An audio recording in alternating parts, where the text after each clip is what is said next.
हरे कृष्णा। जब पृथ्वी पापों के भार से डगमगाने लगी थी, जब मानवता अपने मार्ग से भटक गई थी, तब देवताओं ने एक संकल्प लिया।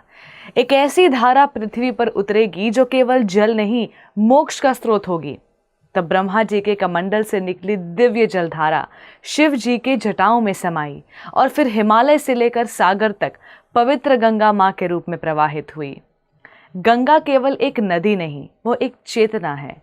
वो उस तप का परिणाम है जो राजा भगीरथ ने अपने पूर्वजों के उद्धार के लिए किया था। सहस्त्रों वर्षों की तपस्या, वैदिक अनुग्रह और शिव जी की करुणा का फल है मां गंगा का अवतरण। इस दिव्य घटना का केवल स्मरण मात्र ही हमें भीतर से शुद्ध कर सकता है।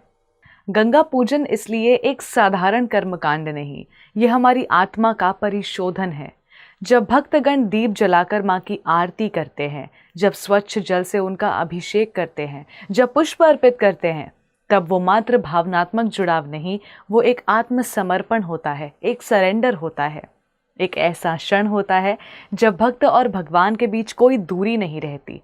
शास्त्रों में कहा गया है, त्रिलोकये पुण्यदा गंगा, अर्थात तीनों लोकों को पुण्य देने वाली माँ गंगा है।